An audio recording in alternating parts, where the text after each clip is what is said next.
Bonjour. Que Dieu vous bénisse. Je suis dans un pays où les conditions de YouTube ne sont pas trop pareilles que la France. Et je voulais faire le direct sur Facebook en même temps sur YouTube. Mais ce n'est pas trop ça. Donc ceux qui sont sur Facebook, j'interpelle la personne qui peut m'enregistrer cette vidéo et me la ramener ou faire un petit montage et me la ramener par WhatsApp. Ça me fera plaisir pour que je puisse l'enregistrer et partager après sur YouTube. La vidéo d'hier que j'ai fait quand je suis arrivé, j'ai pas pu la partager parce que j'ai un logiciel que j'utilise pour les téléchargements et ce logiciel ne peut pas fonctionner dans le pays où je suis venu. C'est ce qu'ils m'ont dit. Donc je suis un peu bloqué. C'est le lundi que je rentre chez moi pour pouvoir être un peu libre dans mon, on va dire, pour pouvoir être à l'aise dans mes activités. Donc maintenant là, je suis obligé de faire comme ça. Alors que Dieu vous bénisse. Ce boubou là. J'essaie de bien m'asseoir. Que la grâce de Dieu soit avec vous. Partagez le direct, mettez des cœurs. Ce matin encore nous sommes ensemble. Nous bénissons le nom du Seigneur. Nous bénissons le nom du Tout-Puissant. Nous bénissons le nom de Yeshua Mashiach. Que son nom soit honoré, que son nom soit glorifié. J'espère que vous avez passé de très bonnes nuits et que ce sabbat soit béni. Je vais encore toucher quelques points. Je vous demande de partager massivement ce direct. Partagez-le, mettez les cœurs. Je ne lâche pas l'affaire, je ne lâcherai pas l'affaire. Chaque jour que je me lève, tant qu'on n'a pas vu notre frère Eli Pada, quel que soit le trou dans lequel il se trouve, chaque jour, tant qu'on n'a pas vu notre frère Eli Pada, je viendrai rajouter du sel, je viendrai rajouter, comment on appelle ça, du piment dans la sauce. Ça, je vous le dis, on ira jusqu'au bout. Oh, actuellement, moi, je ne pense pas à Cannes, je ne regarde pas Cannes. Je m'en fous de Cannes, c'est pas mon problème. Et Cannes là même, c'est même pas même dans mes pensées même. Je prie même pas pour ça même. Je prie pas pour ça. C'est-à-dire que même si je devrais prier pour la Cannes là, mes prières n'allaient pas être bonnes. C'est la pluie, j'allais faire descendre sur vous là-bas. C'est prière, j'allais faire pluie, il n'a qu'à pleuvoir. Il ne faut même pas vous allez pouvoir faire quoi que ce soit. Et puis si je veux parler de Cannes là, je vais prier mais vous allez perdre. Premier match, vous allez jouer, vous perdez. Deuxième match, vous perdez tout. C'est-à-dire que l'argent que vous avez jeté là, vous allez jeter pour rien. Cannes là même là, quand j'entends Cannes même là, ça me bouffe les oreilles, ça me bouffe le cerveau, ça me bouffe la tête. Du fait qu'il y a l'enfant de quelqu'un qui est kidnappé quelque part, le frère des gens qui est kidnappé quelque part, un serviteur de Dieu qui est kidnappé quelque part, et on vient nous parler de Cannes. Qu'est-ce que je veux faire avec Cannes? Je m'en tape de Cannes. Je m'en fous de Cannes. Je m'en balance de votre Cannes. Si vous pouvez perdre même là, je vais être content. Si la pluie peut même vous chasser, si tous les terrains peuvent être inondés, moi-même ça me fera plaisir. Donc, mettez les cœurs et partagez le direct. Mettez les cœurs et partagez le direct. Voilà. Mettez les cœurs et partagez le direct. On n'est pas là pour s'amuser. Il y a des gens qui pensent qu'on est là pour s'amuser. On a commencé quelque chose juste pour se faire voir. Et que c'est juste qu'on veut se faire voir. Ils savent pas. Hein. Vous allez être surpris. Hein. Notre Dieu là. Donc je vais parler. Parce que si je ne parle pas, je vais aller à gauche, je vais aller à droite. Oh, je n'ai pas envie d'aller à gauche, et à droite, je vais rester là où je suis. Écoutez-moi très bien. Il y a des serviteurs de Dieu qui sortent et qui disent, la plupart d'entre eux, j'entends leur discours, hein. Ils disent, il faut que les gens soient calmes. Et puis ils parlent de sagesse. J'ai remarqué, hein, on dirait qu'on a mis un feu, boum, dans l'église. On dirait qu'on a jeté un feu, boum. Cette histoire de l'Ipada là, on dirait que les pasteurs, les faux pasteurs ou les gens qui ont mangé en cachette jusqu'à sont en train d'être effrayés. On dirait qu'ils ont peur de perdre leur subvention auprès de l'État. Ils ont peur que l'État s'élève pour fermer les églises. Moi qui suis assis ici là, si le gouvernement, votre gouvernement que vous avez soutenu, votre gouvernement avec qui vous avez mangé du matin au soir, s'il s'élève demain et dit il ferme les églises, moi-même je serai content. Ça sera un très bon nettoyage. Et après, on va réouvrir pour voir qui est serviteur de Dieu, qui n'est pas serviteur de Dieu. C'est ça qui vous fait peur. Ne faites pas, ils vont avoir un problème contre l'église, l'église va être en guerre, ils vont fermer les églises. Ils n'ont qu'à fermer bien, on va savoir qui est serviteur de Dieu dans le pays là. Ils n'ont qu'à fermer.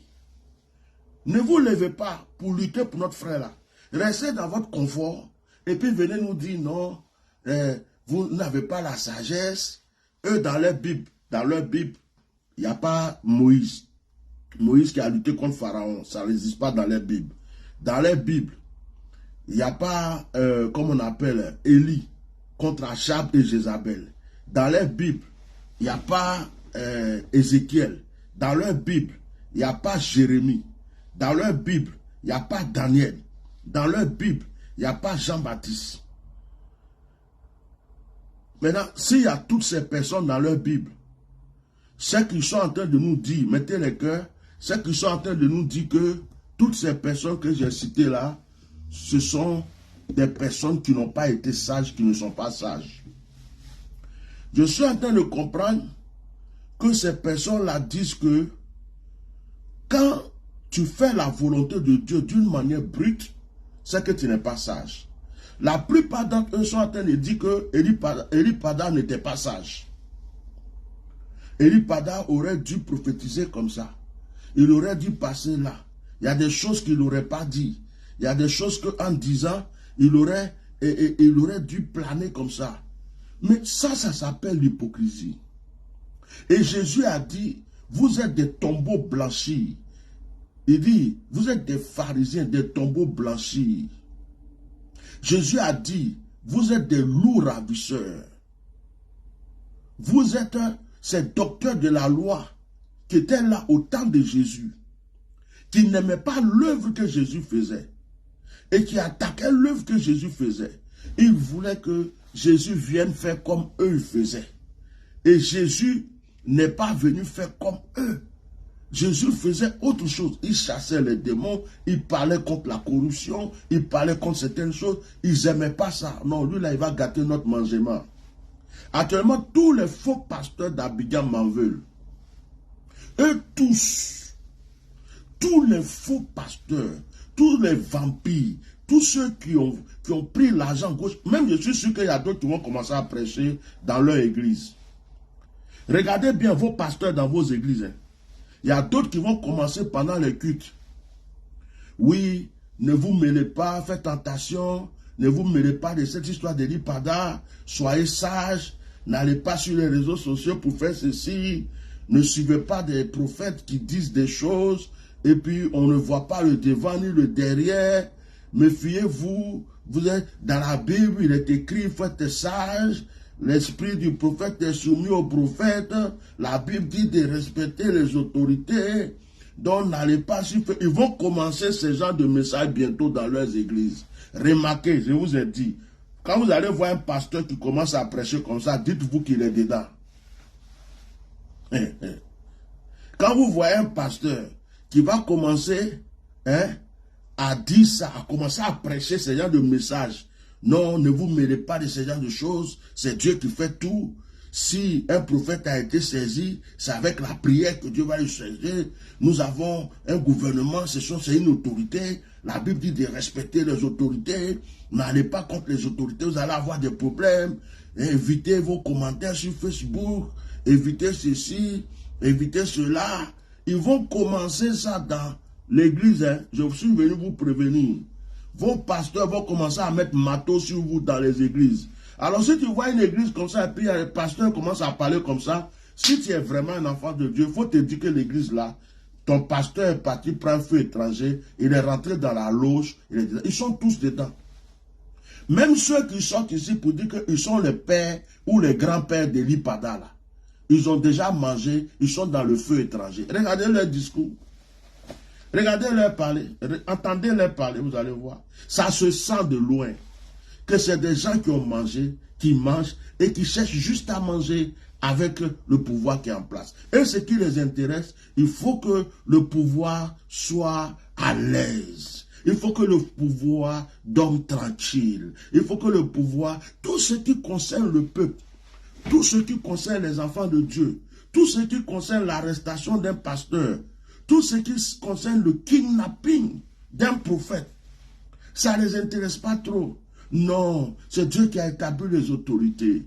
C'est Dieu qui décide. Ce sont des bouffons, des lâches, des hypocrites, des tombeaux blanchis, des fanfarons, des francs-maçons, des gens qui sont rentrés dans la Rose-Croix, des gens qui, en cachette, se sont rassemblés. L'autre mange, il dit, go, tu veux manger aussi, viens.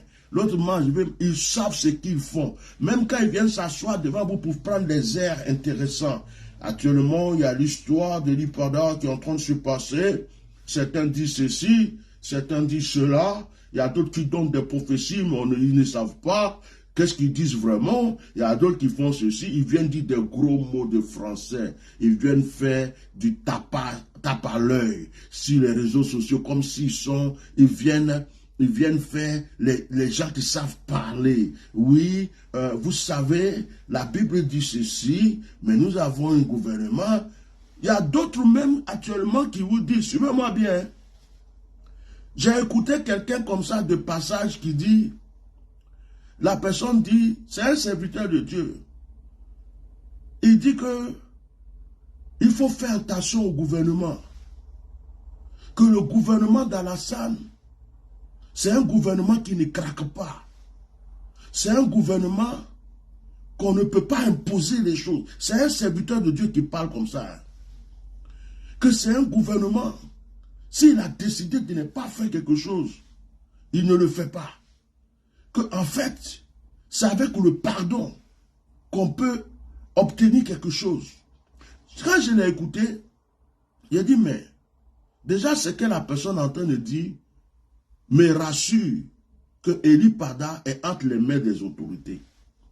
Et tous quand ils sortent là, de Makoso à Gba Jonathan, à l'évêque, à tous ceux qui sortent, leur réaction, même s'ils ne le disent pas, ça prouve que l'Ipada est entre les mains des autorités. Sinon, depuis là, un d'entre nous aurait dit, l'Ipada n'est pas entre les mains des autorités, l'Ipada est parti dans tel endroit, arrêtez vos bruits, arrêtez vos ceci. Mais ils savent tous que l'Ipada est entre les mains des autorités. Maintenant, ils viennent nous dire à nous autres que nous ne sommes pas sages. Qu'est-ce que vous appelez la sagesse?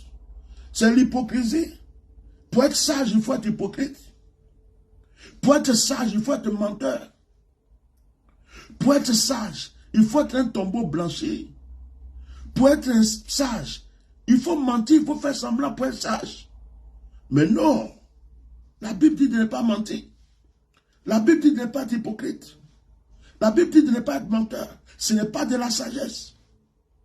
Les pharisiens étaient sages, à leurs yeux, à propres yeux. Tout ça, non, non, non, non, non, non, non. Arrêtez ça. Ils pensent que nous ne sommes pas sages. Ils pensent que nous avons une haine contre les autorités, donc nous en profitons. Non. Jérémie, Ézéchiel, Élie, c'était des gens remplis de l'Esprit de Dieu. Jean-Baptiste était rempli de l'Esprit de Dieu. Vous avez la même Bible que nous. Au temps d'Élie, les gens lui disaient la même chose que vous nous dites aujourd'hui. Au temps d'Élie, les gens disaient que Élie n'était pas sage. Il fallait qu'il se compromette. Vous vous êtes compromis, mes frères. Vous avez mangé dans le bois sacré. Vous êtes rentrés dans les loges. Vous avez bu du sang. Vous avez pris l'argent du vampire. Vous avez mangé à la table du diable. Vous avez vendu votre âme. Vous êtes prisonnier de vos propres actes. Ne venez pas nous dire d'avoir compassion de vous. On ne peut pas avoir compassion de vous. Vous avez trahi l'évangile. Vous avez trahi Jésus-Christ. Vous avez préféré vous engraisser. Vous avez préféré remplir votre ventre en regardant le peuple de Dieu mourir. En regardant le peuple de Dieu être sous la domination du diable. Ils ont sacrifié des fidèles. Ils ont tué des gens. Le peuple pleure, le peuple crie. On ne vous entend jamais. On égorge les gens, on ne vous entend jamais. On emprisonne les gens, on ne vous entend jamais. Pourtant, la Bible que je lis nous dit que nous sommes le sel de la terre et la lumière du monde. Croyez-vous que si Jésus-Christ de Nazareth était ivoirien, croyez-vous que si Jésus de Nazareth était là à notre période, à notre temps, croyez-vous que Jésus de Nazareth aurait fermé sa bouche? Je ne le crois pas. Croyez-vous que si Jean-Baptiste était là, actuellement où on parle, en Côte d'Ivoire, et qu'il était ivoirien, est-ce que Jean-Baptiste allait fermer sa bouche? Je ne crois pas. Croyez-vous que si Élie était là, Élie allait fermer sa bouche? Je ne crois pas. Je ne crois même pas que même Moïse aurait fermé sa bouche. Je ne crois pas. Je ne suis même pas sûr. Au contraire, ils auraient crié. Croyez-vous que si notre frère Kakou Sévérin était là, dans ces temps-ci, notre frère Kakou Sévérin n'aurait pas prophétisé, n'aurait pas dit ce que Dieu lui a dit de dire? Kakou Sévérin n'avait-il pas déjà prophétisé sur la nation pour dire à la Côte d'Ivoire, voilà ce que je vois, voilà le danger qui arrive, voilà le malheur qui arrive? Pourquoi condamnez-vous un prophète parce qu'il dit ce que Dieu lui a dit de dire? Qu'est-ce que vous voulez comme sagesse dans la prophétie? Celui qui prophétise n'est pas son propre maître. Celui qui prophétise n'est pas libre. C'est ce que Dieu lui dit de dire. Au moment où Dieu veut qu'il parle, dans la condition où Dieu veut qu'il parle, que le vrai prophète prophétise. Un prophète ne calcule pas le temps, le moment et le lieu. Il y a des prophètes qui se sont flagellés dans la Bible pour prophétiser.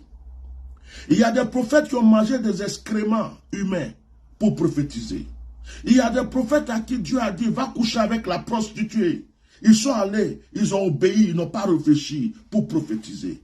Il y a des prophètes qui sont allés dans la rue pour se comporter comme des fous, s'habiller comme des malades mentaux dans la rue pour prophétiser sur Israël. Si c'était à votre temps, qu'est-ce que vous allez dire? Ces personnes n'étaient pas sages. Parce qu'il fallait qu'ils écoutent, il fallait qu'ils soient dans la cravate, dans la veste, qu'ils viennent chorobi, qu'ils viennent parler comme des arrogants. Non, ils ont obéi.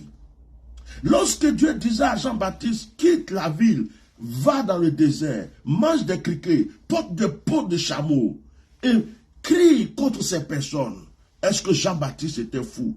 Jean-Baptiste a obéi à Dieu. Or, peut-être que vous allez me dire, mais Jean-Baptiste est mort, il a été décapité. Mais Jean-Baptiste s'en fout qu'il soit décapité. Que Jean-Baptiste soit décapité ou pas.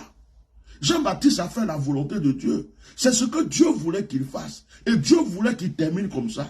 Le prophète ne décide pas de comment il va mourir, de où il va mourir. Le prophète se soucie de comment je parlerai de la part de Dieu.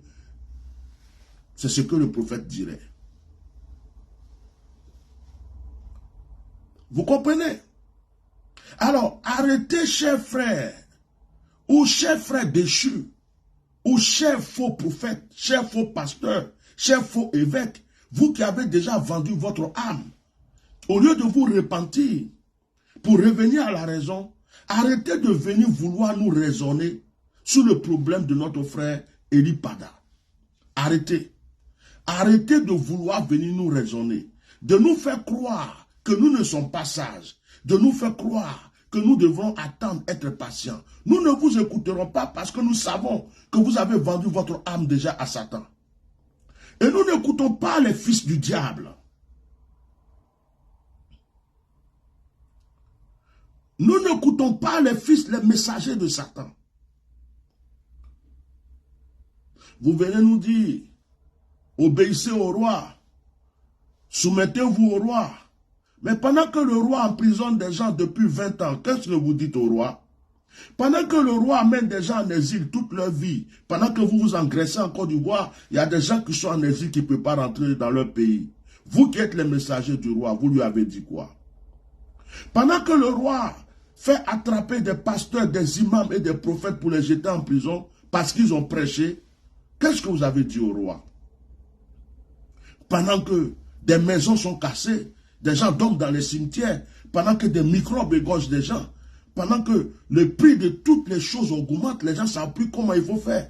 Qu'est-ce que vous dites au roi? Vous qui êtes les messagers du roi, vous qui êtes si sages, qui partez manger à la table du roi, vous qui êtes si sages, qui prenez les enveloppes avec ce roi, qu'est-ce que vous lui dites? Quel conseil vous lui donnez? Maintenant, nous avons notre frère, le prophète Eli Pada. Sa vie est en jeu. Nous sommes en train de crier pour notre frère. Et vous venez nous interrompre pour nous dire d'arrêter.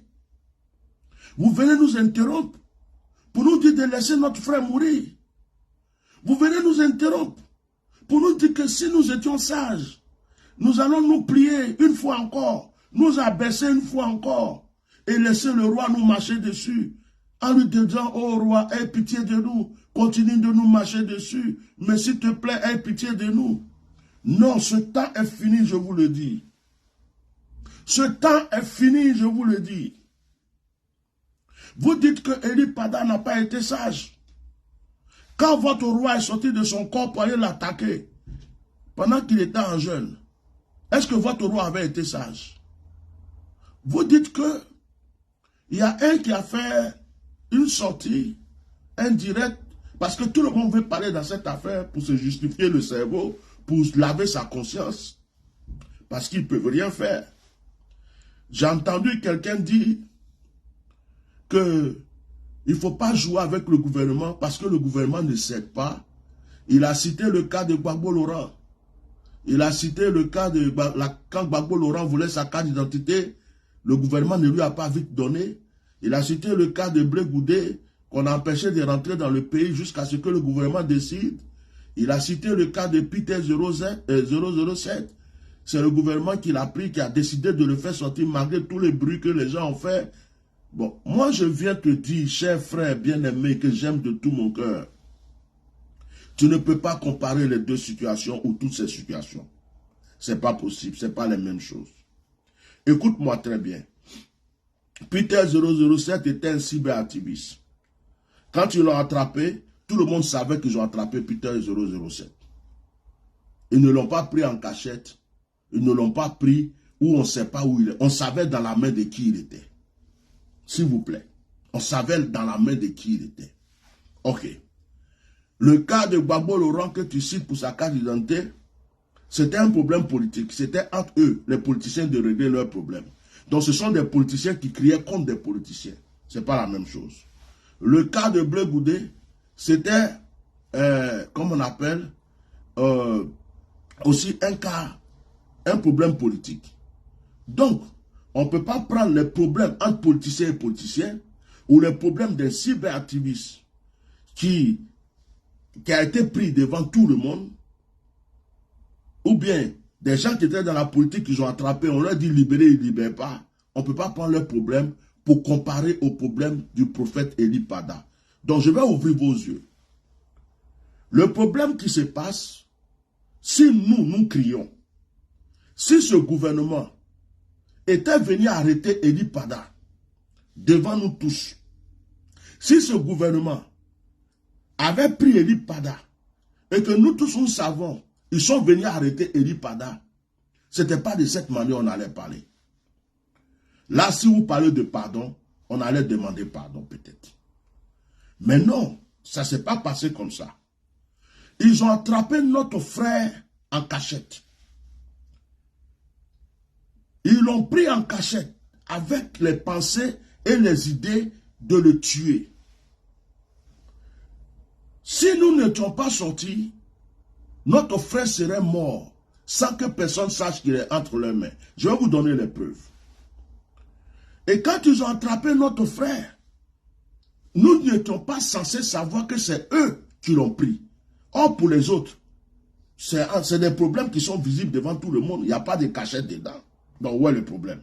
Quand ils ont attrapé le pasteur Aimé, nous tous on a vu qu'ils l'ont attrapé. Est-ce que vous voyez les gens crier comme on entend les crier pour Eli Pada? Ce n'est pas la même chose. Ils sont allés prendre quelqu'un en cachette. Et ils font comme si ce n'est pas eux qui l'ont pris. Parce qu'ils avaient l'intention de tuer la personne. Donc vous ne pouvez pas prendre ça pour comparer aux autres cas. Ce n'est pas possible. Donc ils ont pris Eli Pada en cachette. 1.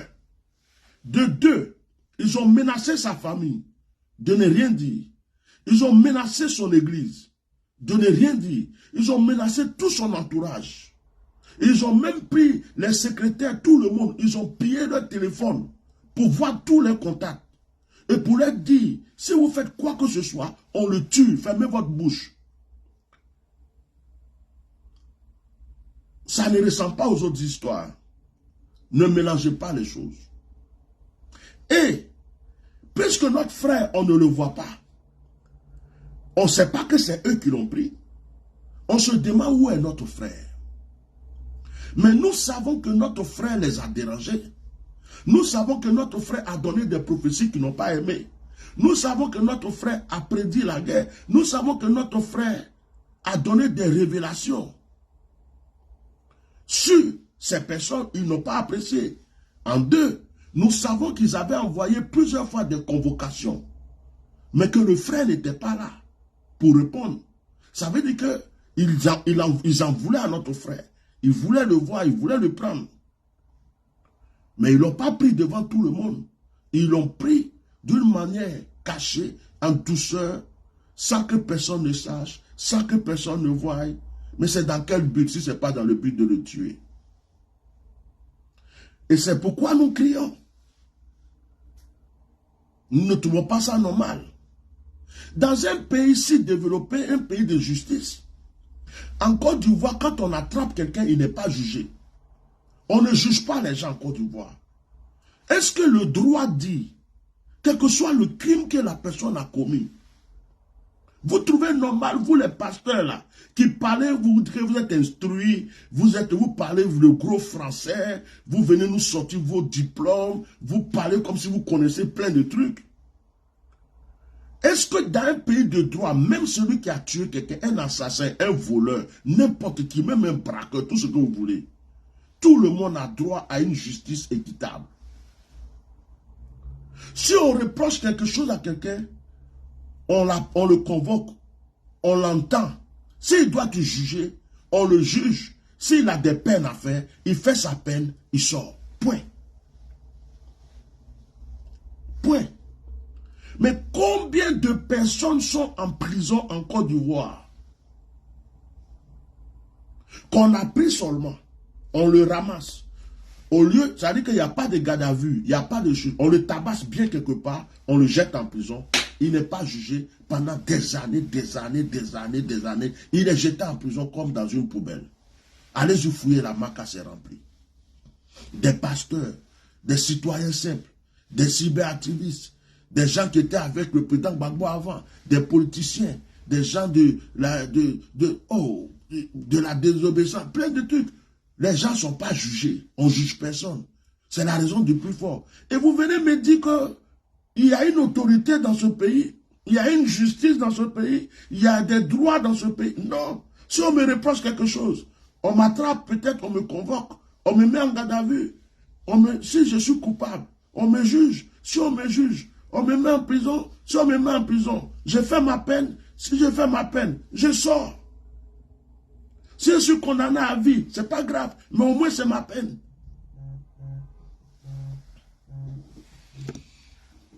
Je suis en direct. Je suis en direct. Au moins c'est ma peine. Au moins c'est ma peine.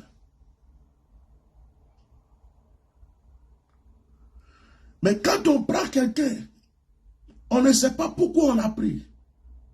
On le ramasse comme un petit sac. On va le poser juste quelque part. On le maltraite. On le frappe. Et parfois même d'autres meurent. Est-ce que ça c'est la justice? Mais vous qui êtes pasteur, vous qui dites que vous avez la Bible, évêque, archibishop, vous qui mangez avec ce gouvernement, vous trouvez ça normal? Votre Bible vous dit ça. Votre Bible vous parle de justice ou pas? Vous serez dévoilé un à un. Moi, je vous donne un conseil. Tous ceux qui sortent pour venir parler dans cette affaire-là, vous venez montrer votre vrai visage aux gens. Vous ne le comprenez pas. C'est pourquoi vous venez faire des longs discours. Vous ne savez pas que vous venez vous vendre bêtement comme ça aux gens. Vous voulez vous faire voir par le gouvernement et aujourd'hui vous avez peur. Vous vous dites, si on ne fait rien, le gouvernement va arrêter l'argent qu'il nous donnait. Si on ne fait rien, peut-être même qu'ils vont se lever pour dire qu'ils vont fermer les églises. Mais nous, on s'en fout qu'ils ferment vos églises. Est-ce que les premiers chrétiens avaient église? Ce n'est pas dans leur maison ils priaient. Vos cathédrales, vos églises partout, s'ils ont fermé, ça va nous faire quoi? Jésus est en moi. Notre corps est le temple du Saint-Esprit. On n'a pas besoin d'église, temple pour dire que Dieu est avec nous. S'ils ont fermé, c'est votre business, ils ont fermé, c'est tout. Ils n'ont pas arrêté Jésus-Christ de Nazareth. Ils n'ont pas arrêté l'œuvre de Jésus. Jésus n'est pas entre quatre murs. Jésus n'est pas en quatre murs. Jésus, ce n'est pas une dénomination. Vous comprenez ça? Donc, on attrape quelqu'un. Et puis pendant que nous sommes en train de crier pour dire non, on ne sait pas où il est, mais nous croyons qu'il est entre leurs mains. Parce qu'ils l'ont beaucoup menacé. Parce qu'il a crié, il a prophétisé contre eux. Ces personnes ne l'aiment pas. Donc nous croyons qu'il est entre leurs mains. Mais nous voulons que ces enfants nous disent où il est. Or pourtant, ils ont menacé déjà ces enfants. Ces enfants sortent. Ces enfants viennent nous dire, nous on ne sait pas où est notre papa. Mais quand nous écoutons ces enfants, nous savons qu'ils sont sous menace. Nous savons qu'ils mentent. Nous savons qu'ils mentent. Et au moment où ces enfants sortent, on voit des pasteurs comme vous qui sortent. Non, pourquoi vous êtes venus dire que vous ne voyez pas où est votre papa? Et il parle d'une manière indirecte pour nous dire, vous ne vous rappelez pas, on vous a dit de vous taire. Vous ne vous rappelez pas qu'il est entre les mains de la DST. Vous ne vous rappelez pas qu'il a Maca. Ils ne nous disent pas ça directement. Pour dire, fermez votre bouche. Il est déjà entre leurs mains. Ils viennent pour menacer, pour mentir, pour nous... un certain Makoso, un certain Bas Jonathan. Et tout ça, ça ne marche pas. Donc, qu'est-ce qu'ils font? La personne que eux ils disent qu'il n'est pas entre leurs mains, qu'ils prétendent qu'il est parti, s'est envolé, il allait quelque part. Nous découvrons la personne apparaître dans une forêt noire la nuit. Nous ne savons pas qui l'a éclairé. Dans la forêt du Banco 2. La forêt du Banco à côté de la Maca, précisément. Nous voyons la personne qui sort dans cette forêt-là. Qu'est-ce qu'il est parti faire dans cette forêt? La forêt du Banco. Qu'est-ce qu'il est parti faire dans la forêt de la Maca? Nous voyons la personne apeurée. Les yeux, on ne le reconnaît pas. On ne reconnaît pas son visage. On sent qu'il a été maltraité. On ne voit pas, il n'est pas à l'aise comme d'habitude. Il regarde à gauche, il regarde à droite. On entend, on voit qu'il y a un mouvement autour de lui. Et la personne vient nous dire, la personne qui a eu le courage de dire que votre président est sorti de son corps pour aller l'attaquer. La personne qui a eu le courage de dire que ce monsieur-là, il a vu sa mort. La personne qui a eu le courage de dire qu'il aura la guerre en Côte d'Ivoire, il a vu. la personne qui a eu le courage de dire certaines choses, et la personne qui a aussi dit de sa bouche qu'il était menacé, il y avait des convocations pour lui, et que tout son entourage a dit, même Bois Jonathan est venu confirmer ça. La personne dans cette forêt nous dit, je n'ai reçu aucune convocation, le gouvernement ne m'a jamais menacé, les gens ne sont jamais venus m'envoyer une convocation, c'est moi-même, je me suis décidé, le 31, au lieu d'aller faire ma veillée pour laquelle j'ai dépensé énormément d'argent, j'ai préféré changer de chemin avec un petit boubou, sauter dans la forêt pour aller chercher Dieu que j'ai déjà cherché depuis 3 mois, aller voir ce Dieu-là parce qu'il avait encore des choses à me dire. En effet, je me suis enfui parce que j'avais peur. J'avais peur parce que les gens me menaçaient. Mais cette personne était déjà menacée, il continuait à prêcher. Il était menacé, il prophétisait. Il était menacé, il donnait toujours ses révélations. Il était menacé, il était toujours chez lui. Il était menacé, il venait toujours dans son église pour faire ses actions. Il n'a jamais fui. Mais cette fois-ci, il nous dit que le 31 là, où lui devrait aller faire son truc, c'est là que l'idée de disparaître est arrivée. Vous avez voulu faire croire ça aux gens pour que les gens se taisent. Mais le Saint-Esprit voit tout. Donc le Seigneur nous a animés. Et nous avons vu que c'était un mensonge. Le Seigneur nous a animés. Nous avons vu que vous étiez derrière. Et nous sommes venus dire, non, ce n'est pas notre frère qui est là. Le frère que nous connaissons, le Lipada qui a le courage de dire les choses, ce n'est pas lui. Le Lipada qui révèle les choses avec enthousiasme, ce n'est pas lui. Le Lipada qui prie d'abord, avant même de donner ses révélations, ce n'est pas lui. Notre frère menacé. Ils veulent tuer notre frère. Mais ils lui font faire une vidéo. Ils lui font faire une vidéo préenregistrée pour nous faire croire qu'ils ne sont pas dans cette histoire. Et si jamais nous ne voyons plus notre frère, il se lave les mains pour nous dire qu'il est déjà sorti lui-même. Il a dit que c'est lui-même qui est parti en retraite, donc vous n'avez rien à voir dedans. Nous ne sommes pas dedans. C'est son problème. Nous, il ne vous a jamais dit que... Et c'est le plan qui était là. Nous avons dit que ça ne marche pas. Et puis vous dites qu'on n'est pas sage. Mais on est plus sage que vous. Nous avons été plus sages. Nous avons été plus intelligents. Votre sagesse est en dessous de notre sagesse. Parce qu'à chaque fois que vous avez été sage, nous sommes venus vous montrer que nous sommes plus sages. Vous ne pouvez pas venir dire que nous ne sommes pas sages. Nous sommes très sages, très intelligents. Cette fois-ci, vous ne nous avez pas eu. Mais, vous partez maintenant envoyer un évêque. Quelqu'un que toute la Côte d'Ivoire sait qu'il est démoniaque. Quelqu'un qui est sorti de nulle part, qui n'avait rien à manger, qui se promenait d'église en église, on lui donnait 1000 francs, 1000 francs, qui est rentré en brousse pour aller faire des alliances sataniques, qui a commencé à avoir l'argent, et qui est rentré dans le ministère, on ne sait pas d'où il est sorti. On sait qu'il n'a pas l'onction, c'est un féticheur. Tout le monde le connaît pour ça. Tout le monde entier le connaît pour ça. Vous partez le prendre. Quelqu'un que, si Elipada lui-même est dans son église, cette personne ne pourra jamais rentrer même pour dire qu'il va s'asseoir à côté. Vous l'amenez, qu'il monte sur la chair, par sa présence, avec des cagots de policiers, qui menacent l'église indirectement, qui prêche en disant que Elipada ne reviendra pas d'une manière. Écoutez sa prédication. Il y a des choses cachées dans sa prédication. Quand il dit que des gens meurent de leurs actions, écoutez la prédication. Et en plus, il met sa main dans l'eau que le serviteur de Dieu a consacrée. Quelque chose de saint et de pur. Et en plus, continuez à mettre les cœurs et à partager le direct. Et à sécuriser le direct, s'il vous plaît. Et en plus, le fils du prophète, son représentant, sans la permission du prophète, il prie pour lui sur la chair du prophète. Et il lui impose la main et il déclare que c'est lui qui va remplacer son père.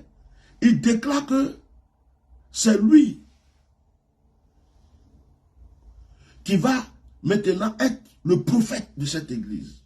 Une manière de les menacer pour leur dire, toi le jeune homme Simplice, on t'a dit de te taire. Et que si tu te tais, c'est toi qui vas continuer à gérer cette église. Alors fais attention. Ma présence ici est une grande menace. Tu as vu tous les cargos de policiers dehors. Si tu ne veux pas qu'on ferme cette église un jour, ne dis rien et ne fais rien, Simplice. Fais tout ce qu'on te dit. Le pauvre, il va faire quoi? Tout le monde le juge. Tout le monde dit pourquoi Simplice a fait ça, pourquoi Simplice a fait ça. Mais Simplice est sous la menace. Simplice ne peut même pas téléphoner à quelqu'un. Simplice ne peut même pas expliquer quelque chose à quelqu'un. Mais il sait qu'il est sur écoute. Et tous savent qu'ils sont sur écoute. Et tous savent qu'ils ont des problèmes. Et tout ça, personne ne peut parler. Il n'y a que le Saint-Esprit qui nous révèle les choses ici. Actuellement, Simplice est là-bas, il est en train de dire, Seigneur, merci. Tu as exaucé mes prières. La même personne qui est venue m'engueuler en public est en train d'expliquer ce que je vis pour que les gens me comprennent. La même bouche qui m'a attaqué est la même bouche qui est en train de me repositionner. Actuellement, il est en train de remercier Dieu au fond de son cœur. Et en plus, vous venez menacer l'église. Depuis quand quelqu'un disparaît, et puis ses parents ne peuvent pas aller porter plainte, s'ils ne savent pas que cette personne est entre les mains de ceux chez qui ils doivent aller porter plainte. Depuis quand un prophète disparaît et son église ne peut pas aller porter plainte, si l'église ne sait pas qu'il est entre les mains de ceux vers qui on va porter plainte. Depuis quand un serviteur de Dieu disparaît et le corps de Christ dans un pays ne se lève pas pour aller dire, on ne sait pas où est notre frère, on veut le voir, on le cherche, s'ils ne sont pas complices et s'ils ne savent pas eux où ils se trouvent, dans la main de qui ils se trouvent. Nous ne sommes pas bêtes. Nous avons compris l'histoire. Arrêtez de vouloir venir à chaque fois nous contredire. Nous savons ce qui se passe. Nous ne voulons pas la guerre. Nous voulons simplement que la vie de notre frère soit sauvée. Tout ce tapage que nous faisons, c'est pour la vie de notre frère. Et nous n'arrêterons pas. Vous ne pourrez pas nous calmer par vos discours orgueilleux et arrogants. Vous avez peut-être été longtemps à l'école, vous avez des langages, des personnes bien éduquées. Ce n'est pas grave. Permettez-nous de ne pas être bien éduqués. Permettez-nous de ne pas pouvoir nous exprimer comme vous le faites. Permettez-nous de nous comporter comme des fous. Ça nous fait plaisir, ça nous met à l'aise. Permettez-nous d'être naturels et de dire ce que nous avons à dire. Ce problème-là, c'est un problème de l'Église.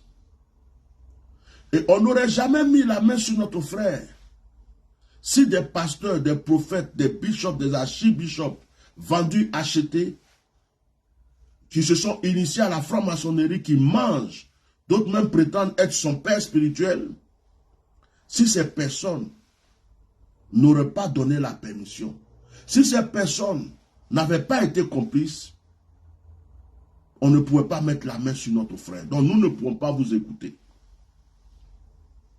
Depuis que notre frère a des problèmes, vous n'avez pas dit à vos églises, il y a combien d'églises en Côte d'Ivoire?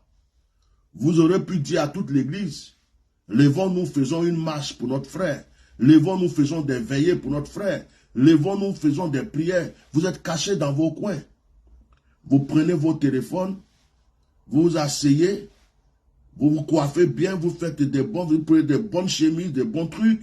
Vous venez vous asseoir pour essayer de nous donner des discours des personnes intelligentes. Cette intelligence s'appelle l'hypocrisie. Cette intelligence s'appelle tombeau blanchi. Ça ne marche pas avec nous. Voyez que chaque jour, Dieu me donne de l'inspiration pour ce problème. Vous n'avez pas remarqué?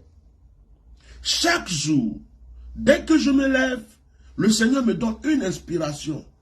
Et à chaque fois que quelqu'un va faire quelque chose, dit quelque chose contre cette histoire, Dieu me donne l'inspiration pour venir arrêter cela. Dieu est dans la chose. Je vais vous dire une chose. Vous voulez la tranquillité dans ce pays.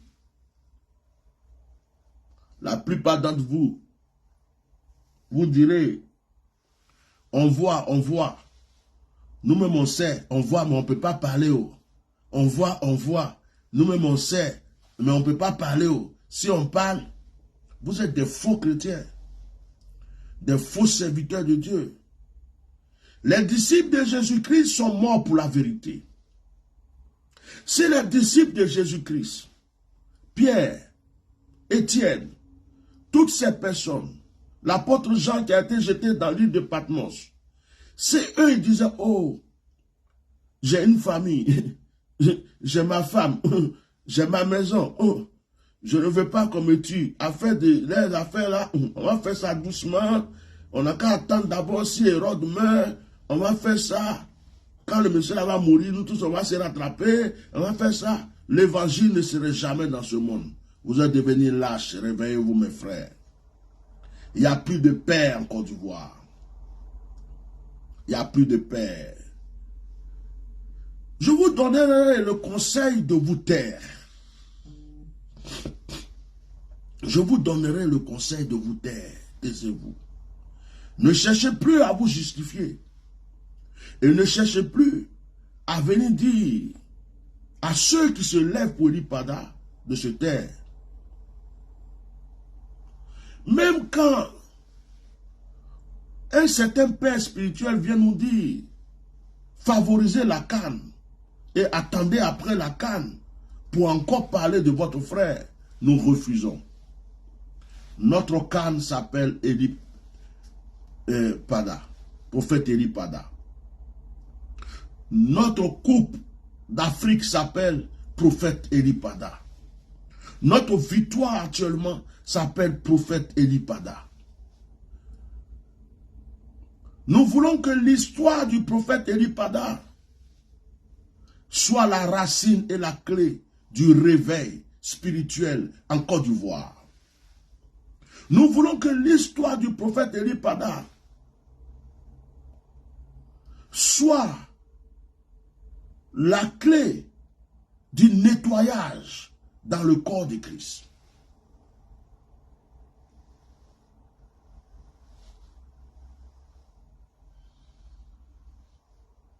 Qu'à travers cette histoire,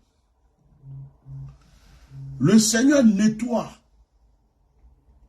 l'Église. Qu'à travers cette histoire, les faux soient révélés chaque jour et que les vrais apparaissent. Que Dieu fasse tomber les faux. Ils sont assis dans leur royaume, dans leur palais. Ils ont 4 voitures, 5 voitures, 6 voitures, 10 villas, 5 villas, tous ils sont riches. Leurs comptes sont remplis de milliards, alors qu'il y a encore des pauvres dans vos églises. Alors qu'il y a des mamans qui ne savent pas comment manger. Vous vous engraissez de jour en jour. Le gouvernement ne fait que vous donner de l'argent. Vous ne servez plus Dieu. Vous servez maman. Vous servez maman. Vous servez maman. Vous servez maman. Vous avez rejeté Dieu. Dieu n'est plus dans votre cœur. Vous l'avez mis de côté. Dieu n'est plus dans votre cœur. Vous faites semblant de le connaître. Vous faites semblant de le servir. Mais vous ne le servez plus. Et vous voulez que nous nous taisons pour vous suivre. Il y a une différence entre la lumière et les ténèbres. Il y a une différence entre la lumière et les ténèbres. Et la Bible que je lis me dit, vous êtes le sel de la terre. Vous êtes la lumière du monde. Vous savez à quelle histoire je pense dans la Bible, en parlant du prophète Pada? À l'histoire du bon samaritain. Vous connaissez l'histoire du bon samaritain? La Bible dit que les docteurs de la loi, les pharisiens, les scribes sont passés à côté du monsieur qui avait été agressé, Tout le monde a dit, oh, je ne vais pas me salir les mains. Moi, je suis un docteur de la loi. Je suis trop bien habillé, mon costume est propre. Ma voiture est trop belle. Je ne vais pas toucher quelqu'un qu'on vient d'agresser. Les pharisiens, oh, s'il est tombé là, c'est à cause de ses péchés. C'est pourquoi on l'a agressé. Il n'a pas été sage. Il fallait qu'il modifie ses prophéties. Il fallait que quand il parle avec une certaine, je ne sais quoi.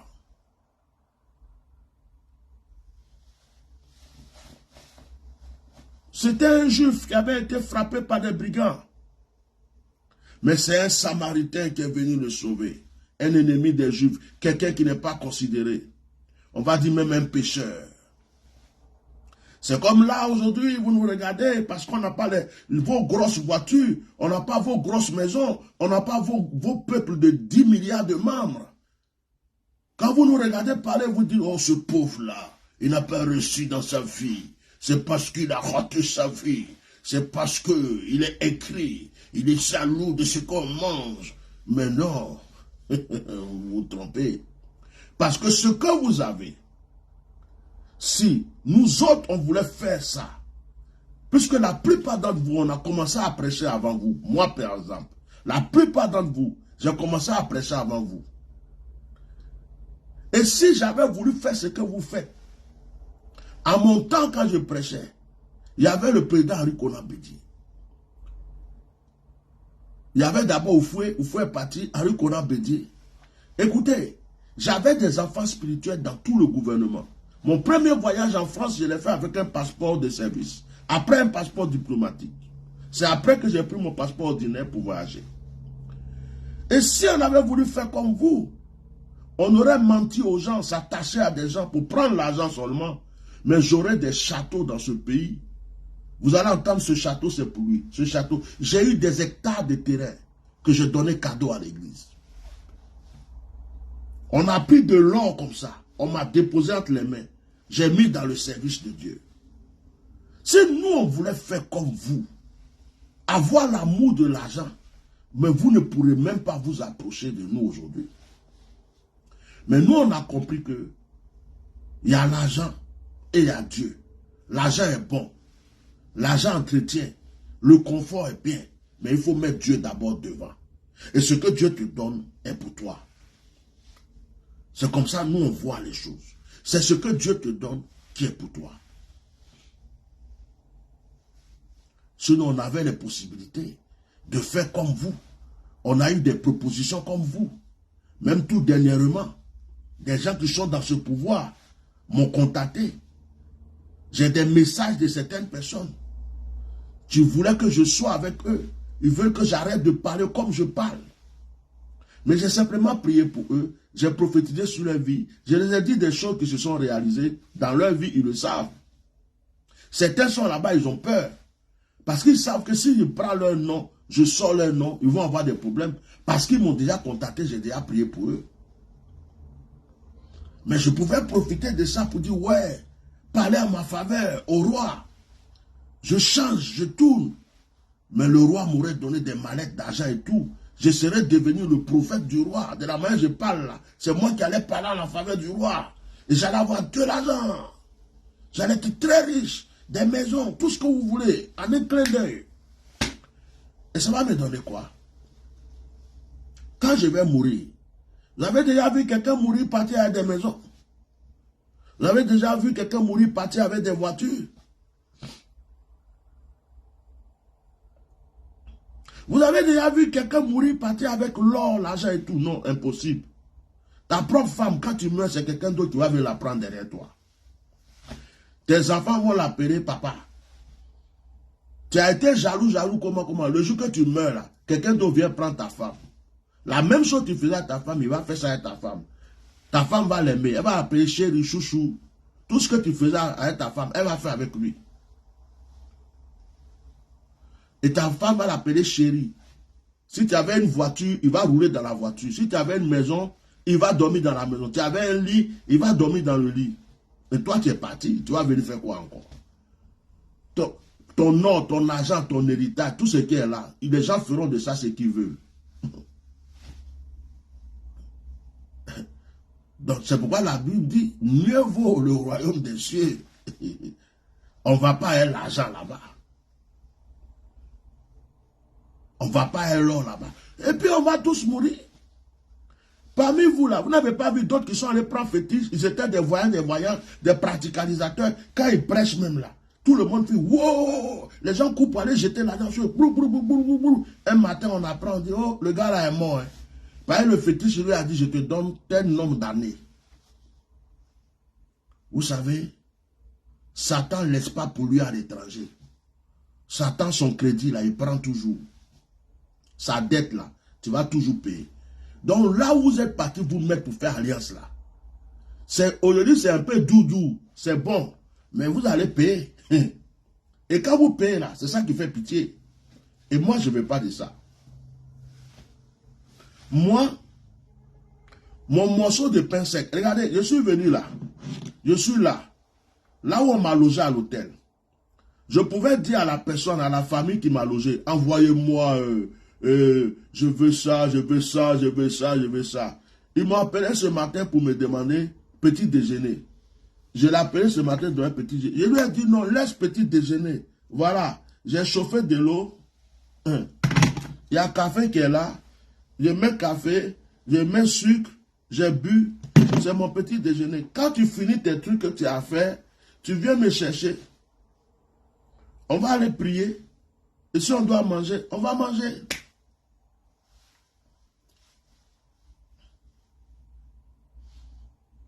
Et ça me va bien. C'est ma simplicité qui me rend heureux. Je m'adapte à toutes les situations. Je suis en première classe d'avion, seconde place. Même si on me met où il y a les toilettes dans l'avion, à côté des toilettes, c'est même avion là. Quand on va arriver là, avion là va atterrir. Tout le monde va descendre. Quand je descends là, les toilettes ne sont pas collées à ma valise. On sort tous de l'aéroport. Tout le monde sait qu'on est venu dans le même avion. Donc, je suis allé dans la première classe, seconde place, derrière, à côté des toilettes. Ça change quoi? C'est pas même avion là. C'est Dieu en prie, n'a qu'à atterrir seulement. Vous aimez trop l'arrogance, le tapage. Moi, tout ce que j'ai, je l'ai parce que ça me plaît. Je ne prends pas des choses parce que, oh, on n'a qu'à me voir ici. Oh, on n'a qu'à me voir ici. Vous savez que j'ai des choses que je ne montre même pas en public. Ma dernière voiture qu'on m'a ramenée des États-Unis. Si je vous montre ma dernière voiture que quelqu'un qui voulait me bénir, qui me suit depuis longtemps, qui est content, a acheté et m'a ramené des États-Unis. Quand je monte dans la voiture, tout le monde me regarde comme ça. Il n'y a pas quelqu'un qui ne me regarde pas. Mais la voiture est là. Je dis, comme c'est un cadeau, je ne peux pas vendre. Donc je pose là, et puis est-ce que vous savez ça? Il y a des choses que laissez Dieu vous bénir. Dieu aime qu'on soit dans le confort. La richesse appartient à Dieu. Le confort là, Dieu aime ça. Il veut qu'on soit prospère. Il veut qu'on soit des millionnaires, des milliardaires, tout ce qu'il faut. Tu as l'argent, c'est une très bonne chose. Mais l'argent ne doit pas prendre la place de Dieu. À cause de l'argent, tu ne dois pas rejeter Dieu. À cause de l'argent, tu ne dois pas vendre ton âme. C'est clair, c'est tout. Donc pour revenir sur la vie de notre frère, chers frères et sœurs qui continuent de me suivre, les gens veulent nous décourager. Vous avez de ces pasteurs éloquents qui sortent dans ces temps-ci pour faire des discours, pour essayer de nous montrer que nous, on n'est pas intelligents, eux sont intelligents. Il faut être sage. On ne peut pas être sage. Je vais vous dire une chose avant de terminer. Vous avez l'habitude de dire que la Bible dit de respecter les autorités. Alléluia. Oui, c'est la Bible qui le dit. La Bible dit de respecter les autorités. Merci Seigneur pour ce verset. Mais j'ai une question. Est-ce que Satan n'est pas une autorité? C'est une question que je vous pose, s'il vous plaît. Veuillez répondre à cette question. Est-ce que Satan n'est pas une autorité établie par Dieu? Parce que si Dieu ne voulait pas que Satan soit là, Satan ne serait pas là. Mais pourquoi combattons-nous Satan? Pourquoi sommes-nous chaque matin en train de dire Satan tu es vaincu? Je mets le feu sur toi. Je brise tes œuvres. Je condamne tes œuvres. On est tout le temps en train de l'agresser. Pourtant c'est une autorité. Mais dans ces cas-ci, dans ces conditions, respectons Satan, c'est une autorité. Fermons nos bouches. Fermons nos églises. C'est une autorité. Attention, hein. Satan est une autorité. L'une des plus grandes autorités. C'est lui qui a eu le courage d'aller dire à Jésus, tu as vu tout ça, ça m'appartient. Je suis une très grande autorité. Je suis la première autorité de la terre. Si tu te prosternes, je te donnerai toutes ces choses. Jésus a dit, arrière de moi, Satan. Alors je vais vous expliquer quelque chose aujourd'hui. Vous qui croyez connaître la Bible. Quand la Bible dit respecter les autorités, la Bible n'a jamais dit respecter les mauvaises autorités. Ok, écrivez. Chers enfants spirituels, évêques, archibishops, pasteurs, vous qui parlez beaucoup là. La Bible dit respecter les autorités car c'est Dieu qui les a établies. Toute autorité, qu'elle soit bonne ou mauvaise, c'est Dieu qui les a établies. La Bible dit de respecter. Mais la Bible ne dit pas soyez sous la domination des mauvaises autorités. Sinon, Élie n'aurait pas agi, Ézéchiel n'aurait pas agi, Jérémie n'aurait pas agi, Jean-Baptiste n'aurait pas agi, et Jésus n'aurait même pas attaqué les pharisiens, tous ces trucs qu'il a, ces grands-pères qu'il a trouvés là, qui étaient des voleurs, il n'aurait même pas attaqué Hérode dans ses discours, tout le monde aurait fermé sa bouche. Et pourtant, Jésus a dit de respecter les autorités, ils sont établis par Dieu. Quand on parle d'autorité, ton papa qui t'a mis pour qui tu es venu au monde est une autorité. Quand on parle d'autorité, ta maman est une autorité. Quand on parle d'autorité, ton pasteur est une autorité. Le maître de ton école, ton professeur, ton patron, toute personne qui est au-dessus de toi est une autorité. Mais quand ton patron se comporte mal, tu ne démissionnes pas de foi, tu ne quittes pas le travail, tu ne lui parles pas mal en partant. Le policier qui t'escroque de l'argent sur la route, ce n'est pas une autorité. Pourquoi quand il te dit donne-moi 1000 francs, donne-moi 500, tu râles? C'est une autorité. Il a été établi, il a les galons pour ça. Il te dit donne-moi l'argent. Tu fermes ta bouche, tu lui donnes. Mais pourquoi tu parles? Pourquoi tu lui dis ah non, oh chef, pourquoi tu fais ça? J'ai mes pièces, tu veux là. Non, ferme ta bouche, c'est une autorité. Donne-lui ton argent et puis tu t'en vas.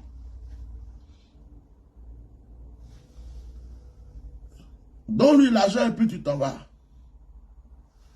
Donc quand la Bible dit respecter les autorités, la Bible ne dit pas soyez sous la domination des mauvaises autorités, sinon Dieu nous aurait laissé rester sous la domination de Satan, parce que Satan c'est une autorité aussi. Pharaon était une autorité, mais Moïse a allé affronter Pharaon. Achab est une autorité, mais Élie l'a affronté. Jézabel était une autorité, Élie l'a affronté. Donc, arrêtez de traduire la Bible en votre faveur. Une autorité qui tue, on doit lui dire ne tue plus. Une autorité qui emprisonne les gens bêtement, on doit lui dire arrête. Une autorité qui séquestre, qui attrape quelqu'un en cachette pour aller le tuer en cachette, on lui dit non, c'est pas ça, c'est pas bon. Autant de materniteurs, vous êtes évangélistes, vous êtes protestants, vous êtes pentecôtistes. Vous savez que c'est materniteurs qui a commencé, les gens se sont rebellés de l'église catholique. En ce moment, il y avait des papes. Ces papes étaient des autorités. Pourquoi des gens dans l'église catholique, on peut dire à leurs autorités, les papes, nous ne sommes pas d'accord, la Bible dit ça, la Bible dit ça, la Bible dit ça, donc nous ne voulons plus rester là. Et ils ont créé le protestantisme. Après, il y a eu les Pentecôtes, les évangéliques, tout ce que vous voulez. Pourtant, ils avaient des autorités. Les esclaves, leur maître était leur autorité. Quand nos parents étaient esclaves, Leur maître était leur autorité. La Bible dit de respecter les autorités. Ce verset que vous prenez pour nous chanter matin, midi, soir. Nos parents qui ont été vendus en esclavage. Leur maître était leur autorité. Ils les ont achetés. Mais les esclaves se sont rebellés. Les esclaves ont lutté pour qu'il y ait l'abolition de l'esclavage. Si les esclaves avaient dit, non, nos maîtres sont nos autorités, restons tranquilles, ne faisons rien, ne disons rien, l'esclavage ne serait jamais aboli. Nous serons toujours des esclaves en tant que noirs. C'est parce que les esclaves ont dit, ceux-là, ce n'est pas les bonnes autorités. Parce qu'il y a autorité et il y a autorité. Et quand une autorité est en train de te tuer, quand une autorité ne respecte pas les principes de l'autorité, quand une autorité est en train d'achever des gens, on attrape tout le monde, on les jette en prison, on ne les juge pas, on fait ce qu'on veut, on fait. À un certain moment, la sentence tombe sur l'autorité. Oui, Dieu, quelqu'un ne peut pas être une autorité si Dieu ne l'a pas établi. D'accord. Je vais vous poser encore une autre question, puisque vous connaissez tellement la Bible, plus que nous autres. Le roi Saül était une autorité établie par Dieu. Il a été consacré par le même prophète qui a consacré David. Le roi Saül était une autorité. Mais David luttait contre Saül, Saül luttait contre David. Donc David était un impoli. Pourquoi David n'est pas resté là pour que Saül lui coupe la tête? Pourquoi David n'est pas resté là pour que Saül le jette en prison? Pourquoi David n'est pas resté là pour que Saül le tue? Parce que Saül était son autorité. Vous lisez comment votre Bible? Ou bien vous voulez nous faire croire quoi? Il y a des autorités déchues. Il y a des autorités qui ne sont plus dans la volonté de Dieu. Il y a des gens que Dieu a choisis. Et puis à un moment, ils ont désobéi à Dieu. Moi, je vais vous dire une chose aujourd'hui pour terminer le direct et puis parler à ceux qui suivent Eli Pada. Je vais vous faire le compte de la cagnotte. Moi qui suis assis là, je ne suis pas saint. Il m'est arrivé des fois même où j'ai dit à Dieu de me retirer du ministère. Ça, je vous le dis. Hein. Parce que le ministère, c'est une souffrance, c'est une épreuve. Il m'est arrivé des fois de dire à Dieu, je ne veux plus le servir. Il n'a qu'à me retirer. Je vais rester là pour aider les églises. Je veux faire mes affaires et tout, mais je ne veux plus. Le Seigneur m'a dit, tu es condamné, tu vas continuer à me servir. Deux fois, j'ai demandé congé, vacances à Dieu. J'ai dit, je ne veux plus, je veux faire autre chose. Dieu m'a toujours pris la main pour me ramener dans la chose. C'est pas que... Sinon, moi-même, service de Dieu là, si Dieu pouvait me dire, tu as fini ton temps, s'il y avait retraite dedans, il y avait vacances dedans, il y avait tout, laisse tomber, ça m'aurait fait même plaisir, mais Dieu m'a dit non. Alors moi qui suis assis ici, je vais vous dire une chose. Je ne cherche pas la gloire des hommes. Je ne cherche pas qu'on m'acclame. Je ne cherche pas que le monde entier chante mon nom. Je suis bien dans ma simplicité.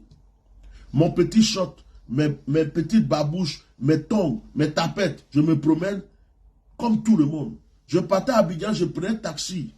Taxi où il y a tout le monde dedans, wara là. Je prenais ça. Des fois, je prenais Baka. Pourtant, j'avais des millions dans ma poche. Et j'ai des enfants qui me disent, papa, pourquoi tu fais ça? Papa, il faut prendre les protocoles. Mais papa, tu es un grand homme de Dieu. Ah, toi aussi. Il ne faut pas sortir tout seul comme ça. Ils ont commencé à m'engueuler. Mes enfants m'engueulaient. Papa, fais pas ça. J'ai dit, mais quand je suis assis dans le taxi là-haut, qui sait même que c'est moi, le bishop? Peut-être quelqu'un qui me connaît, il va dire, oh, bishop, mais ah, mon fils, ça va, ça ne me dérange pas. J'ai payé 200, j'ai payé 300. Alors que ce que vous dites là, je vais aller dans les 10 000, les 20 000. Oh, il y a des gens qui ont fait, ils sont là. Quand tu arrives comme ça, papa, il fait, papa, il fait. Vous avez tous des problèmes. Cet argent-là, pourquoi il ne prend pas pour vous donner? Je pouvais louer une suite pendant 2 mois. Deux fois, je m'avais pris une petite chambre de 9 000 ou de 10 000, ou bien je négocie de fois qu'à 8 000. Je suis couché là. Mais est-ce que ça a tué mon onction? J'ai des enfants qui se fâchent, ils vont prendre une suite, ils me posent là-bas. Eux-mêmes, à leurs propres frais. Comme ils ont déjà payé, je vais faire comment? Je m'en vais. Mais si c'est la gloire qu'on voulait là, cette gloire-là, c'est facile de l'avoir. J'ai l'onction. Avec mon onction que Dieu m'a donnée là, je peux tout faire. Vous comprenez? Donc moi, je ne cherche pas la gloire. Je ne cherche pas comme je suis très simple. Et je dis à personne que je suis bon. Je m'assois ici et dis à tout le monde, le monsieur que vous voyez là, je ne suis pas saint, je ne suis pas bon. Je suis un pécheur. L'un des plus grands pécheurs de cette terre. Si tu apprends demain que je suis péché, il faut prier pour moi. Si tu apprends demain que je suis tombé, il faut prier pour moi. Je suis un homme.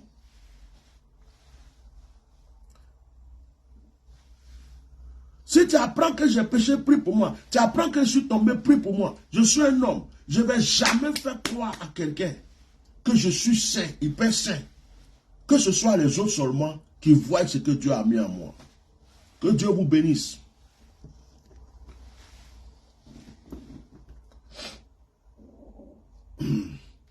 Ah, mon ventre qui est en train de parler ici, il dit la cagnotte, tu n'as pas encore mangé. Alors, j'ai reçu pour la cagnotte, je vous encourage à continuer la cagnotte. Il y a des gens encore qui demandent encore, mais la cagnotte c'est pourquoi. On a déjà expliqué, je ne sais pas combien de fois que la cagnotte c'est pour prendre un avocat sur le plan juridique pour défendre notre frère. Un avocat international pour défendre nos frères. S'il vous plaît, quelqu'un m'enregistre cette vidéo, s'il vous plaît. Enregistrez-la et puis envoyez-moi là sur YouTube ou faites un petit montage pour moi. Je vais déposer. Puis la vidéo d'hier que j'ai fait. Parce que le pays dans lequel je suis ici là, mon logiciel que je prends pour enregistrer pour mettre sur YouTube ne marche pas. Voilà. Essayez de me faire quelque chose pour m'envoyer ça, s'il vous plaît. Partagez-moi si je vais prendre pour partager sur YouTube. S'il vous plaît. Que Dieu vous bénisse. Alors, pour la cagnotte, en ce qui concerne Licky, on a 450 €. Ce qui, et pour les autres MoneyGram, RIA, Western Union, on a 1076 et 1076 €. En total, toute la cagnotte actuellement qu'on a en total, ça fait 1526 €. 1526 €. Ce n'est pas encore beaucoup. Ce n'est pas encore beaucoup. Continuez de faire la cagnotte. Je vous ferai le compte rendu au fur et à mesure. Eli Pada a une famille. Il a sa femme même qui a accouché il n'y a pas longtemps. On ne sait pas où elle est en ce moment. Et puis en même temps, si jamais les gens là le laissent parce qu'ils ne savent plus comment ils vont faire, il aurait besoin de quelque chose aussi pour se ressourcer. Maintenant, le but de la cagnotte, c'est pour l'avocat.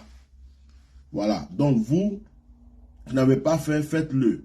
Si vous ne savez pas comment le faire, j'ai mis le lien de la cagnotte sur ma page. Allez-y sur ma page, vous allez voir le lien. Il y a le Licky et il y a le numéro que vous pouvez appeler pour tous ceux qui veulent faire RIA, Western Union, MoneyGram, tout ce que vous voulez. Appelez juste le numéro de la secrétaire, Orange Money. Vous qui êtes en Afrique, vous voulez faire Orange Money, appelez le numéro de la secrétaire.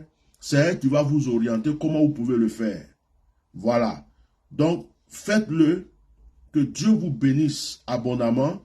Parce que nous sommes dans un bon combat. Oubliez l'histoire de la canne là.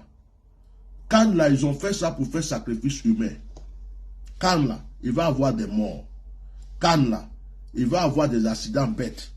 Canne là, c'est un moyen de préparer leur élection pour 2025. Voilà. Il y a quelque chose de caché derrière. Donc, faites attention. Faites attention. Votre affaire de cas. Vous allez voir dans ce mois-là, dans ce 3 semaines, péché qu'il va avoir en Côte d'Ivoire. De toute façon, le diable, ils vont profiter. Il y a des gens qui vont disparaître. Des sacrifices humains bêtes. Ils vont faire ça dans ces temps-ci. Donc, restez chez vous tranquillement.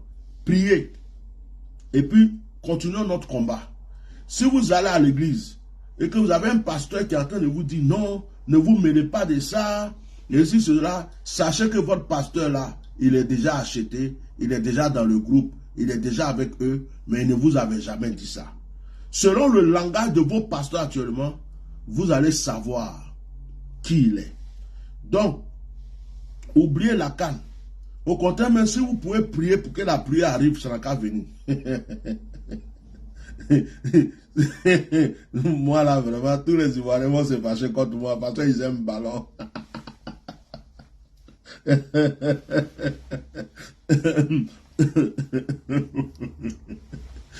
Ça me fait rigoler. Je ne suis pas Dieu, hein. Mais si la pluie peut venir là, ça serait pas mal. Hein. Et puis bon, est-ce que les éléphants vont gagner quelque chose même? Si vous ne voulez plus que je parle comme ça, venez soutenir notre combat pour Ely Pada. Si vous venez soutenir notre combat pour Ely Pada, je vais arrêter de parler comme ça. Quoi? Donc, Dieu vous bénisse. Alors là, je vais sortir tout à l'heure pour aller prier. On ne sait pas à quelle heure on va revenir. Je ne sais pas à quelle heure je vais revenir. Donc, c'était mon direct de la journée. Que la grâce de Dieu soit avec vous. N'écoutez pas tous ceux qui sortent. N'écoutez pas tous ceux qui sortent, qui font des discours. Et puis, il y a des gens, ils sortent. Dans leur langage, ils ont envie de dire, il est entre les mains du gouvernement, il ne peut pas les dire. S'il était entre les mains du gouvernement, et s'il était entre les mains du gouvernement, nous devons nous calmer, nous devons nous poser, et puis aller demander pardon. On ne demande pas pardon. Nous, on ne demande pas pardon.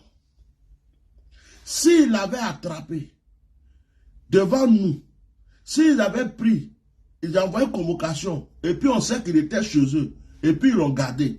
Si c'était vis-à-vis, face à face, dans la transparence, qu'ils avaient fait ça, on peut venir dire oui, c'est vrai, il a parlé contre eux un peu, ça les a un peu, on peut changer de langage. Mais ils l'ont pris en cachette. Ils sont venus faire vidéo pour dire qu'il n'a qu'à dire qu'il n'est pas avec eux. Ils ont lavé leurs mains depuis le départ parce qu'ils voulaient le tuer. Et comme par hasard, maintenant, on sait qu'il est entre leurs mains. Et puis nous, on va leur demander pardon pour dire vous l'avez volé, vous l'avez pris en cachette, vous avez voulu le tuer, vous lui avez dit de faire vidéo pour dire qu'il n'est pas avec vous. Mais malgré tout ce que vous avez fait là, comme on vous a découvert, on ne demande pas pardon. C'est eux qui doivent nous demander pardon. C'est eux qui doivent nous dire, cette fois-ci là, ceux qui font direct pour dire que le gouvernement ne cède pas aux pressions. Le gouvernement ne cède pas aux pressions. C'est parce que le gouvernement n'a pas encore eu pression. Si vous confondez ça avec l'affaire de Peter 07, affaire de carte d'identité de Gbagbo, affaire de carte passeport de Blé Goudé, affaire de tout ça, si vous confondez, vous vous êtes trompé. Ce n'est pas le même combat. Cette fois-ci là, ils sont allés enlever discrètement quelqu'un, ils ont voulu le tuer et c'est un prophète. Donc ce n'est pas la même chose. C'est pas la même chose. On les a dévoilés. Tous les plans qu'ils ont fait là, nous on a dévoilé ça. Tout leur plan a été dévoilé. Donc ils sont bloqués, ils savent plus ce qu'ils vont faire. Et c'est vous, mais ça me fait mal que ce soit vous des pasteurs qui venez vous asseoir pour faire des discours pour endormir des gens, alors que vous dites que vous êtes des chrétiens, des pasteurs, des serviteurs de Dieu. Pendant qu'on a attrapé votre frère prophète et qu'on veut tuer. Quel est le crime que Ely Pada a commis? Quel est le crime? Dites-moi, vous dites qu'il n'a pas été sage. Depuis quand un prophète est sage dans la prophétie? Donc le prophète Jérémie qui est parti manger excrément là. Non, c'était même pas lui-même. Le prophète qui est parti manger excrément là. Celui que Dieu a dit de dormir dans la rue pour être comme un fou là. Il n'était pas sage, non? Il n'était pas sage. Est-ce qu'il devrait être sage? Il devrait être sage. Votre sagesse est une sagesse diabolique. Une sagesse de mamailleur. Une sagesse d'escroc. Une sagesse de voleur. Une sagesse de menteur. De pharisien. De tombeau blanc. blanchir. Allez-y relire Jérémie, Ézéchiel, Daniel. Allez-y relire l'histoire d'Élie. Retournez dans votre Bible. Fouillez bien votre Bible. Et puis vérifiez c'est quoi la vie d'un prophète. Allez-y dans le Nouveau Testament. Prenez Jean-Baptiste. Jésus a dit que c'était le plus grand des prophètes. Jésus a dit que Jean-Baptiste était le plus grand des prophètes. Allez-y vérifier la vie de Jean-Baptiste. Moi, j'ai fini. Hein. On est dedans. On est dans ça là. On ne lâche pas. On ne lâche pas. Et puis quand vous venez nous dire que notre frère va bien, il est libéré ou bien il va bien, on s'en fout. Votre il va bien là. Nous, on s'en tape, on s'en garbe, on s'en bat le couille. Quand il était chez lui là, il allait bien. On n'a pas demandé à quelqu'un d'aller louer hôtel gratuit pour lui quelque part. Tant que notre frère n'est pas rentré chez lui, avec sa femme, ses enfants, son église, votre il va bien là. Gardez ça pour vous. Il ne va pas bien. Quelqu'un qu'on a arraché de sa maison, de sa famille, de son église, ne peut pas aller bien. Il ne va pas bien. Ce qui vous fait peur, je vais continuer de le dire, c'est que vous avez peur que, comme vous avez raté votre coup, on fasse trop de tapage, le gouvernement va se fâcher contre vous pour dire, hey, on vous avait dit dans cette affaire-là, de serrer les ceintures pour ne pas que ça marche, pour que les gens parlent. Vous avez échoué. Donc, à partir de maintenant, vous n'avez plus de subventions. À partir de maintenant, on ne vous donne plus l'argent. À partir de maintenant, on va commencer à fermer vos églises. C'est ça qui vous fait peur dans l'histoire. C'est tout. C'est ça qui vous fait peur. C'est pourquoi vous dites, on va se réunir pour aller voir le gouvernement. On va se réunir pour aller voir le gouvernement. Nous allons nous réunir après la Cannes pour aller demander pardon au gouvernement. Pardon que vous partez demander là, c'est pour votre subvention. C'est pour qu'on laisse vos églises tranquilles. C'est pour qu'on continue de vous faire confiance.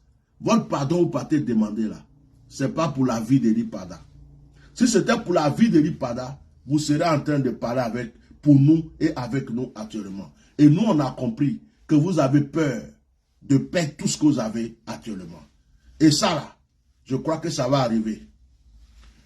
Shalom tout le monde, partagez la vidéo, s'il vous plaît. Enregistrez cette vidéo. Enregistrez cette vidéo.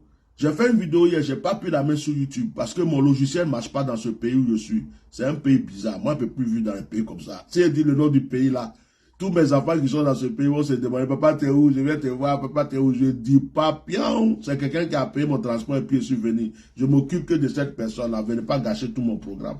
Quand je vais rentrer en France, je vais vous dire où j'étais. Comme ça, prochainement, toi aussi, tu payes pour toi et puis je viens te voir. Donc, je veux la vidéo, un petit montage. On a un frère là, je ne sais pas s'il va suivre ce direct. Il fait des montages avec mes vidéos et il met sur YouTube. Je voulais le remercier. C'est un jeune frère là. Je ne sais pas qui c'est. Il a fait des montages. Si quelqu'un le connaît, dites-lui de me contacter sur WhatsApp. Je voulais vraiment le bénir et qu'il m'enregistre ses vidéos, qu'il continue son travail. Il fait du bon travail. Shalom.